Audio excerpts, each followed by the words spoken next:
कहा जाता है इम्यून डिसऑर्डर, मतलब उनके इम्यून सिस्टम में क्या आ गया है, डिसऑर्डर आ गया है, मतलब एक प्रकार से खराबी आ गया है। क्लियर? तो 12वीं के सिलेबस में कहना चाहिए इम्यून डिसऑर्डर का 2 उदाहरण दिया गया है। इम्यून डिसऑर्डर का 2 उदाहरण दिया गया है। पहला उदाहरण क्या है, इम्यूनो डेफिशिएंसी।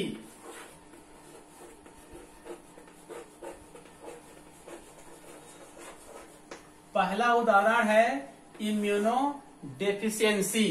ठीक है जी। और दूसरा उदाहरण दिया गया है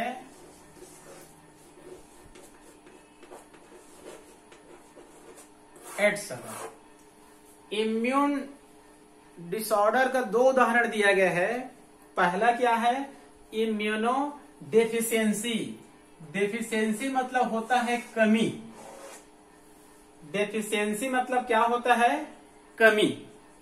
तो इसका अर्थ क्या हुआ, मान लो कोई व्यक्ति है, उनके शरीर में इम्यून सिस्टम क्या हो गया है, कम हो गया है, या फिर धीरे धीरे धीरे कम होकर क्या हो गया है, समाप्त हो गया है। तब उसी को हम लोग क्या बोलेंगे, इम्यूनो डेफिशिएंसी। मतलब उनके शरीर में इम्यून सिस्टम में क्या हो गई है, कमी हो गई है। ठीक है। तो एक उदाहरण यहां पर दिया गया है, मान लो कहना चाहिए कोई चाइल्ड है। मान लीजिए इसका क्या है, कोई एक उदाहरण दिया गया है, कोई चाइल्ड है। ठीक है। मान लो कहना चाहिए कोई चाइल्ड है, उसमें उत्पन्न होने के समय उनके शरीर में बी सेल्स और टी सेल्स दोनों नहीं है। मान लो कहना चाहिए कोई चाइल्ड है, बच्चा है, उत्पत्ति होते ही उनके शरीर में बी सेल्स और टी सेल्स नहीं है। तब मान लीजिए उस व्यक्ति में 100% या 99% इम्यून सिस्टम में क्या है, डिसऑर्डर है। ठीक है। तब इस व्यक्ति में एक रोग हो जाता है। तब इस व्यक्ति में क्या हो जाता है, एक रोग हो जाता है। उस रोग का नाम होता है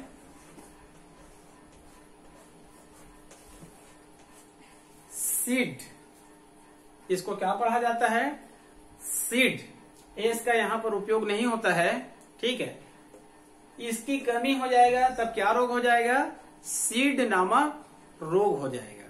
ठीक है। इसका फुल फॉर्म याद रख लेंगे, कई बार नीट वगैरह में पूछा जाता है इसका full form, severe combined immuno deficiency. Severe combined immuno deficiency इसका फुल फॉर्म है। ठीक है जी। Severe combined immuno deficiency full form है। मतलब किसी चाइल्ड में ये दोनों सेल से ही नहीं पाया जाएगा, तब उसको सीड नामक रोग हो गया और उस व्यक्ति की तुरंत क्या हो सकता है, मृत्यु हो सकता है। क्योंकि वर्तमान समय में संक्रमण मुक्त वातावरण की कल्पना नहीं की जा सकती। संक्रमण मुक्त वातावरण की कल्पना नहीं की जा सकती। मतलब चारों तरफ क्या है, संक्रमण है, प्रदूषण है। कुछ विकसित देशों में इसको कहना चाहिए वातावरण, शुद्ध वातावरण, मतलब एक चेंबर में रखने का प्रयास किया जाता है। यदि चेंबर में रख दिया जाता है जहां पर 100% शुद्ध वातावरण है, तो ये कुछ समय के लिए क्या हो सकते हैं, ठीक भी हो सकते हैं। और यदि इसको शुद्ध वातावरण नहीं मिला तो इस व्यक्ति की तुरंत क्या हो जाएगी, मृत्यु हो जाएगी। एक बार नीट में पूछा गया था, ये एसिड किसकी कमी के कारण होता है, ये सीड नामक रोग किसकी कमी के कारण होता है। तो उत्तर में रहता है ए डी ए, इसकी कमी के कारण होता है। और एडीए का निर्माण कौन करता है, लिम्फोसाइट्स करता है। ठीक है। नीट में पूछा गया था ये रोग किसके कारण होता है, तो एडीए के कारण होता है। ठीक है। और इसका सेक्रेशन, उत्पादन कौन करता है, लिम्फोसाइट्स करता है। और आप लोग को मैं शुरू में बताया था, लिम्फोसाइट से ही आगे चलकर किसका निर्माण करता है, बी सेल्स और टी सेल्स का निर्माण करता है। क्लियर। दूसरा उदाहरण है एड्स का। एड्स का कहना चाहिए हम लोग कई बार अध्ययन कर चुके हैं, आज ही कहना चाहिए आप लोग को मैं बताया था। एड्स कहना चाहिए किसको अटैक करता है, हमारी जो कहना चाहिए helper T cells, helper T cells को क्या करता है, अटैक करता है। और ये भी बताया था ये हेल्पर सेल्स किसको सहायता प्रदान करता है, किसको प्रेरित करता है, ये कहना चाहिए बी सेल्स को प्रेरित करता है। क्यों प्रेरित करता है कि क्या निर्माण करें, ये एंटी बॉडी का निर्माण करें। ठीक है जी। ये जो बी सेल्स होता है एंटीबॉडी का निर्माण करता है। और ये एड्स का जो वायरस होता है, HIV वायरस होता है, ये किसको अटैक करता है, हेल्पर टी सेल्स को। यदि इसको अटैक कर दिया तो बी सेल्स कहना चाहिए एंटीबॉडी का निर्माण नहीं कर पाएगा और उनके शरीर में कहना चाहिए इम्यून सिस्टम क्या हो जाएगा, कमजोर हो जाएगा और आगे चलकर वह व्यक्ति क्या हो जाएगा, डेथ हो जाएगा। क्लियर। ये कहना चाहिए इम्यून डिसऑर्डर का दो उदाहरण है, एक है इम्यूनो डेफिशिएंसी और दूसरा है एड्स। क्लियर इतना। ठीक है जी। अब इसके बाद कहना चाहिए एक और बचा हुआ है कैंसर। ठीक है, इस कैंसर का हम लोग अध्ययन करेंगे जस्ट 1 मिनट ब्रेक के बाद। ठीक है।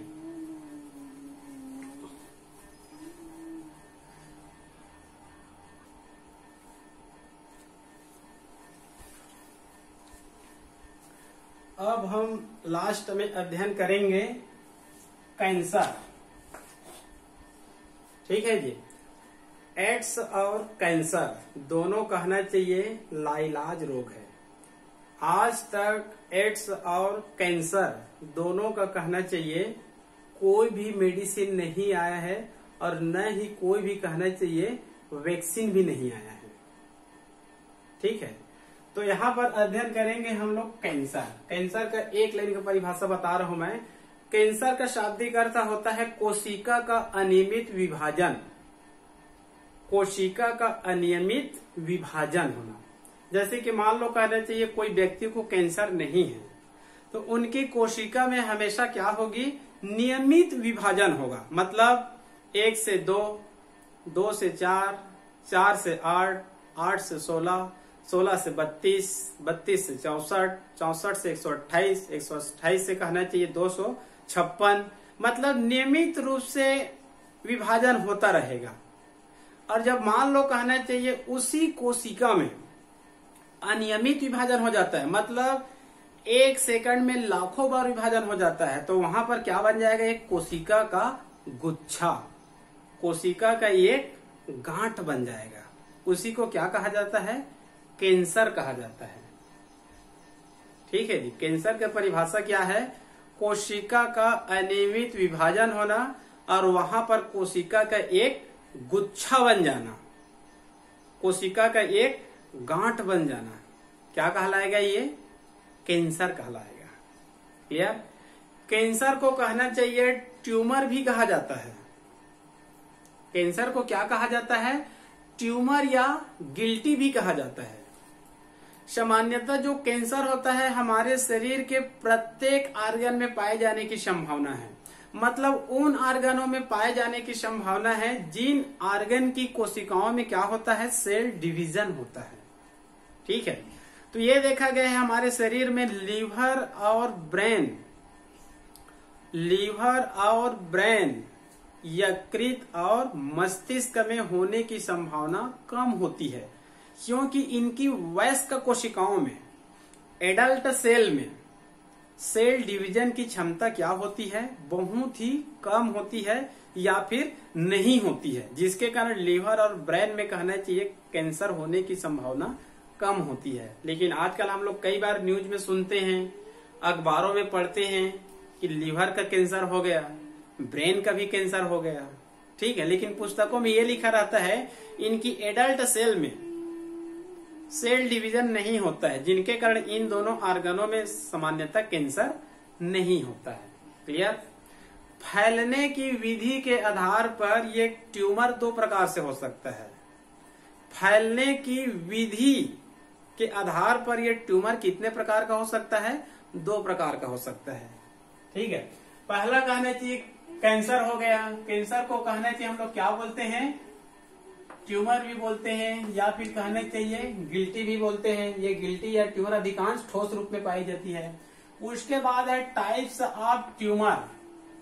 टाइप्स ऑफ ट्यूमर मतलब ट्यूमर का प्रकार। तो सामान्य रूप से कहना चाहिए ट्यूमर फैलने के आधार पर ये दो प्रकार का होता है।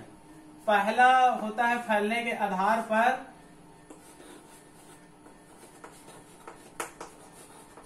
बेनिग्न ट्यूमर और दूसरा होता है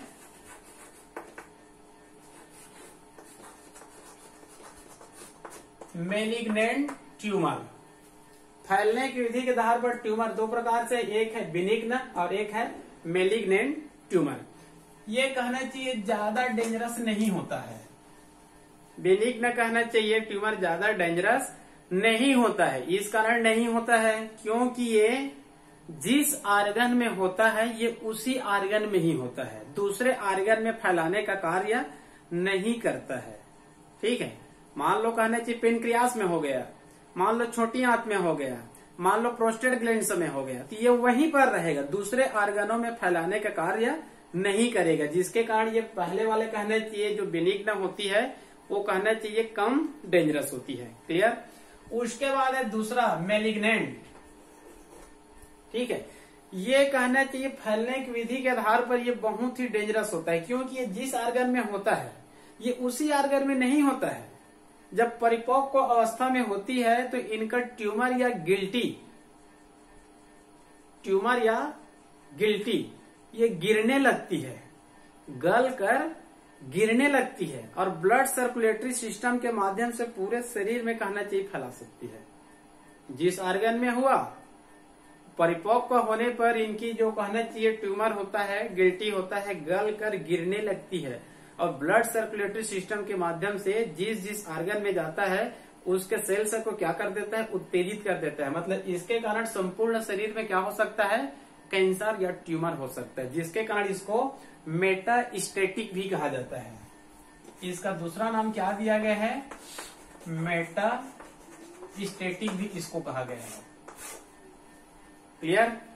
अब उसके बाद है कैंसर का करेक्टर सिम्टम्स मतलब लक्षण। ठीक है, तो कहना चाहिए जो कैंसर का जो सिम्टम्स होता है मुख्य रूप से कहना चाहिए मैं 4-5 सिम्टम्स बता रहा हूं। हालांकि कहना चाहिए ये सिम्टम्स केवल एक अनुमान ही होता है।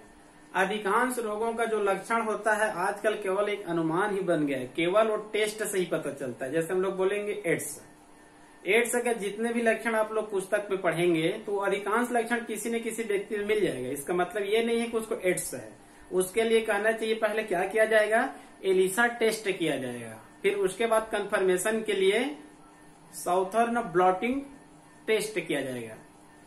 ठीक है, वेस्टर्न ब्लॉटिंग टेस्ट या साउथर्न ब्लॉटिंग टेस्ट किया जाएगा। आजकल कहना चाहिए टाइफाइड और मलेरिया होते हैं उसका भी टेस्ट किया जाता है, बिना टेस्ट का आप कंफर्मेशन नहीं कर सकते हैं।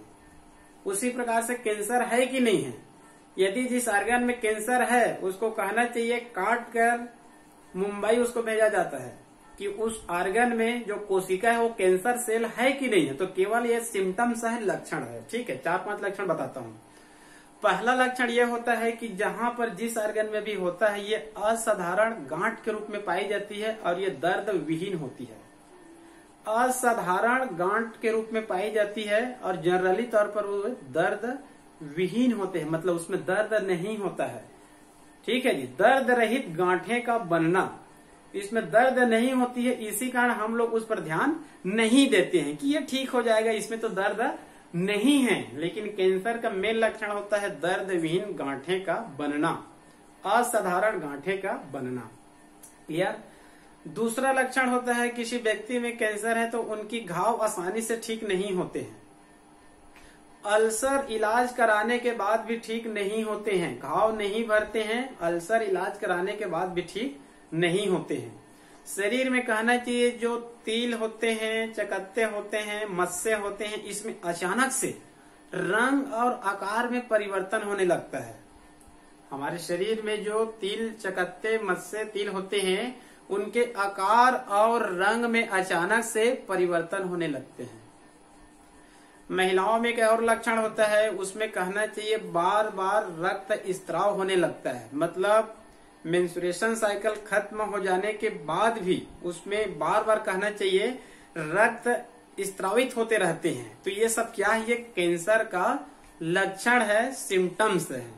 ठीक है, हालांकि पूरा कंफर्मेशन केवल टेस्ट के बाद ही होगा, और कैंसर का कहना चाहिए टेस्ट ये आसपास में नहीं होता है, या तो आगरा जाता है या फिर मुंबई जाता है। उसके बाद है types of cancer. Types of cancer, अभी आप लोग को मैं यहाँ पर कुछ प्रकार बताया था। टाइप्स ऑफ ट्यूमर, तो ट्यूमर का एक मैं प्रकार बताया था आप लोगों को, एक था बेनिग्न और दूसरा क्या था, मेलिग्नेंट ट्यूमर। ये वास्तव में मेलिग्नेंट ट्यूमर का ही क्या है, ये प्रकार है। इसी कारण यहाँ पर मैं ऑब्लिक करके लिख दिया हूँ मेलिग्नेंट ट्यूमर, मतलब टाइप्स ऑफ कैंसर या टाइप्स ऑफ मेलिग्नेंट ट्यूमर। यहाँ पर जो 4 प्रकार 5-6 प्रकार देखेंगे वो किसका प्रकार है, आप लोग कैंसर का प्रकार समझिए या फिर मेलिग्नेंट जो ट्यूमर है। यहाँ पर फैलने की विधि के आधार पर 2 था, पहला था बेनिग्न और दूसरा क्या था, मेलिग्नेंट था। तो इसी मेलिग्नेंट ट्यूमर का क्या है, ये प्रकार है। तो पुस्तक में कहना चाहिए 5-6 प्रकार की दी गई है, तो यहाँ पर 4-5 प्रकार को हम लोग देखते हैं। पहला है, नाम को याद रख लेंगे, कार्सिनोमास। उसके बाद है सार्कोमास, उसके बाद है लिम्फोमास, उसके बाद है ल्यूकेमियास, उसके बाद है गिलियोमास। 5 प्रकार देखते हैं, हालांकि पुस्तक में 6-7 प्रकार दी गई है। ठीक है, पहला क्या है, कार्सिनोमास, सार्कोमास, लिम्फोमास, ल्यूकेमियास, गिलियोमास। इसको याद रख लेंगे, कार्सिनोमास, सार्कोमास, लिम्फोमास, ल्यूकेमियास और गिलियोमास। क्लियर। पहला देखते हैं कार्सिनोमास। ये जो कार्सिनोमास है, अधिकांश कैंसर इसी प्रकार का होता है, कार्सिनोमास। इनकी उत्पत्ति कहना चाहिए इपिथेलियम टिश्यू से होती है।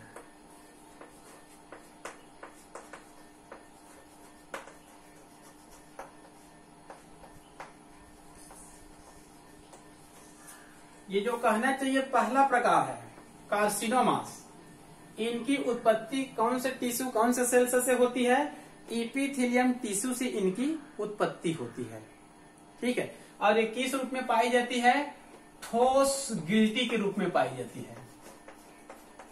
ये किस रूप में पाई जाती है, ठोस गिल्टी के रूप में पाई जाती है।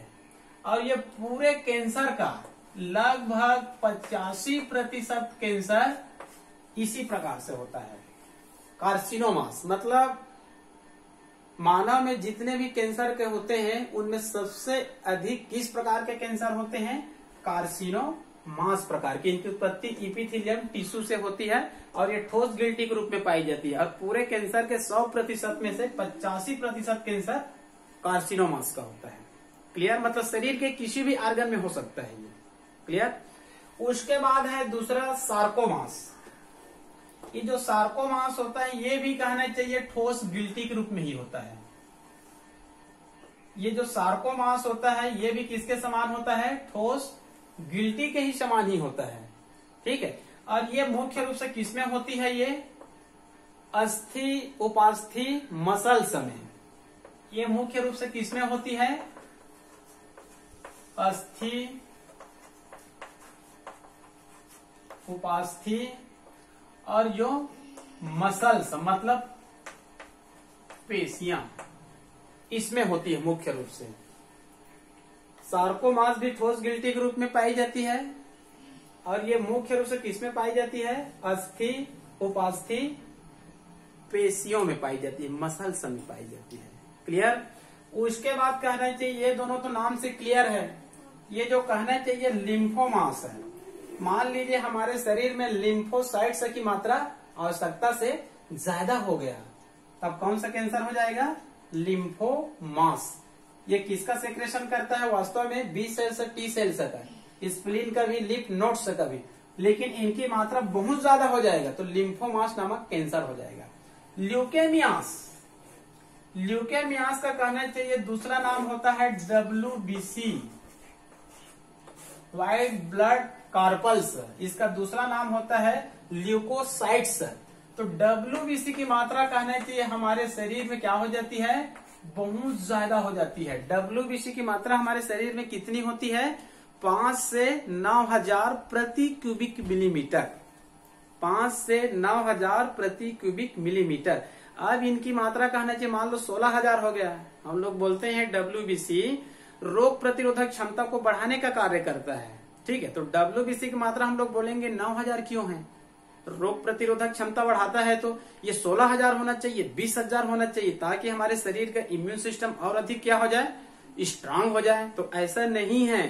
WBC की मात्रा यदि ज्यादा हो जाएगा तो कौन सा कैंसर हो जाएगा? ल्यूकेमियास, इसको ब्लड कैंसर कहा जाता है। क्लियर? उसके बाद है गिलियोमास। गिलियोमास मतलब सेंट्रल नर्वस सिस्टम में जो अवलंबन कोशिकाएं पाई जाती है। सेंट्रल नर्वस सिस्टम में जो सपोर्टेड सेल्स पाई जाती है, अवलंबन सेल्स पाई जाती है, उसी में जो कैंसर पाई जाती है उसको क्या कहा जाता है? गिलियोमास कहा जाता है। ये हो गया आप लोगों का टाइप्स ऑफ कैंसर या types of malignant tumour. Clear? एक बार नीट में पूछा गया था, कैंसर ट्यूमर से जो सेल्स प्राप्त होता है उस सेल्स को क्या कहा जाता है? एक बार नीट में क्वेश्चन आया था, कैंसर ट्यूमर से जो सेल्स प्राप्त होता है उस सेल्स को क्या कहा जाता है? तो उस सेल्स को माइलोमास कहा जाता है। मतलब कैंसर ट्यूमर से जो सेल्स प्राप्त होता है उस सेल्स को क्या कहा जाता है? तो सेल्स को माइलोमास सेल्स कहा जाता है। कैंसर ट्यूमर से जो सेल्स प्राप्त होता है उस सेल्स को क्या कहा जाता है? माइलोमास सेल्स कहा जाता है। क्लियर? ये हो गया टाइप्स ऑफ कैंसर।